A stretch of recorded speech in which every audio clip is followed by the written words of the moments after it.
Itu kan satu dialog yang sangat private, yang sangat individual, sangat personal antara Rasulullah dengan Allah. Itu asal usulnya seperti itu. Nahnu na'udzu minal aidin wal faizin, itu kalimat ketika pada bulan Ramadan menjelang hari raya Rasulullah pulang dari sekitar 215 km dari kota Madinah setelah melakukan atau setelah mengalami perang Badar yang luar biasa dahsyat, di mana pasukan Islam hanya 313 orang prajurit yang juga bukan benar-benar prajurit tapi seanak-anaknya wong lanang.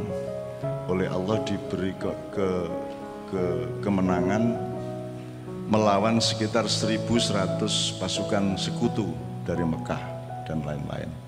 Pasukan sekutu ini dalam arti yang sebenarnya. Nah, tahap kemenangan itu dicapai itu menurut saya merupakan contoh bahwa kita bisa menempuh hal yang sama. Jadi kalau melihat pasukannya, maintenance perangnya, ketangguhan sebagai prajurit, itu pasukan Islam pasti kalah. Itu pada bulan Ramadan, yaitu perang Badar. Tapi kalau melihat bahwa orang Islam itu hidup tidak sendirian, tidak dengan dirinya sendiri, tapi juga dengan Allah dan para malaikatnya, maka ada kans untuk tidak kalah. Maka Rasulullah mengucapkan satu kalimat kepada Allah dan satu kalimat kepada prajuritnya. Kepada Allah, Rasulullah mengatakan innama tunsuruna wa turhamuna wa turzakuna bidu'afaikum. Kepada pasukannya dia mengucapkan itu. Dia bilang sama pasukannya yang janjane wis ora pantes lah jadi prajurit ki, wis jalan kaki tanpa alas 313 km, 250-an kilometer dari Madinah ke daerah Badar itu dalam keadaan loyo, tidak cengkap senjatanya. Rasulullah memberi optimisme bahwa kalian insya Allah kita semua akan ditolong oleh Allah, diberi kemenangan oleh Allah dan akan diberi rizki oleh Allah. Innama tunsuruna wa turhamuna wa turzakuna bidu'afaikum. Kalian akan diberi kemenangan, rizki dan pertolongan dengan syarat niat kalian adalah bidu'afaikum, yaitu hatinya membela orang-orang yang lemah.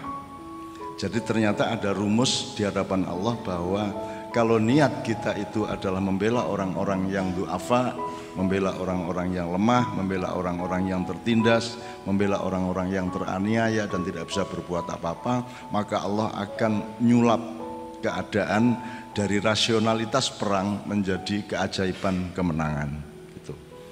Kemudian itu ngomongnya kepada prajurit, janjane ngapusi gue nek cara militer. Modar harap menang musuh Abu Jahal dengan sekutunya yang lengkap segala sesuatunya. Tapi Rasulullah nekat ngomong seperti itu untuk memfetakompli Allah. Nek panjen Gusti Allah sayang karo aku ya ojo ora dikabulke, kira-kira ngono kuwi. Dadi jenengan juga gitu. Kalau sudah janji sama istri atau suami melakukan kebaikan, mau beli mobil baru, motor baru, atau mau apa segala macam, janjikan saja kepada istri, terus nanti bilang sama Allah, kula pun kadung janji nek mboten ken malah bubrah rumah tangga kula. Nek ajeng nek jenengan niku sae kalih kula, Rahman Rahim kalih kula nggih nyuwun sewu pun kabulaken. Nek mboten berarti sing ngrusak rumah tangga kula niki jenengan. Tuh kira-kira moralnya, logikanya seperti itu. Jadi Rasulullah memfetakompli innama tunsuruna wa turhamuna wa turzakuna bidu'afaikum. Kalian akan diberi kemenangan, pertolongan dan rizki juga. Asalkan kalian berniat untuk membela orang-orang yang lemah yang tinggal di kampung kita, yang kita tinggalkan untuk perang. Kemudian kepada Allah dia ngaku, Rasulullah, ilam takun alayya ghadabun fala ubali. Gusti niki nek soal perang mesti kalah. Prajurit mboten alah ra iso dialap lah. Senjatane nggih mboten lengkap. Sing kula andalkan mek kula milih medan perangnya.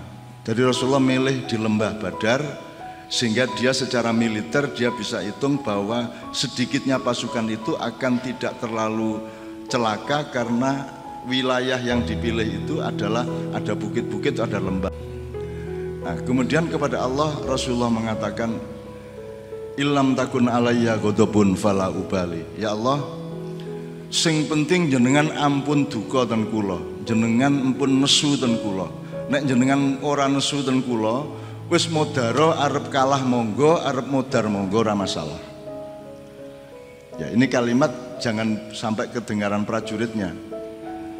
Ternyata ada klausul untuk mendapatkan ridho Allah dan kemenangan dari Allah di dunia maupun di akhirat, yang jalannya bukan transaksinya, bukan transaksi rasional, bukan transaksi militer, bukan transaksi teknis, birokratis atau apapun, tapi transaksi cinta.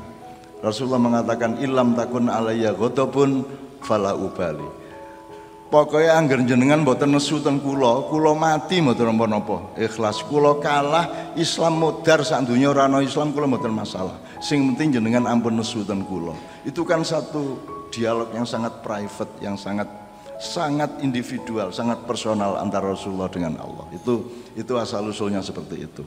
Oke, saya teruskan. Karena menang di Perang Badar itulah kemudian pulang menjelang hari raya Rasulullah mengatakan, "Nahnu na'udu minal aidin wal faizin." Nah, terus kita pakai sekarang.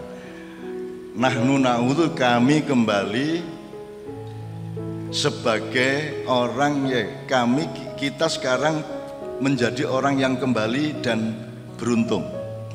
Itu maksudnya Perang Badar. Nah, sekarang kita harus temukan perang badar kita. Perang badar kita itu tidak harus PDIP lawan Gerindra.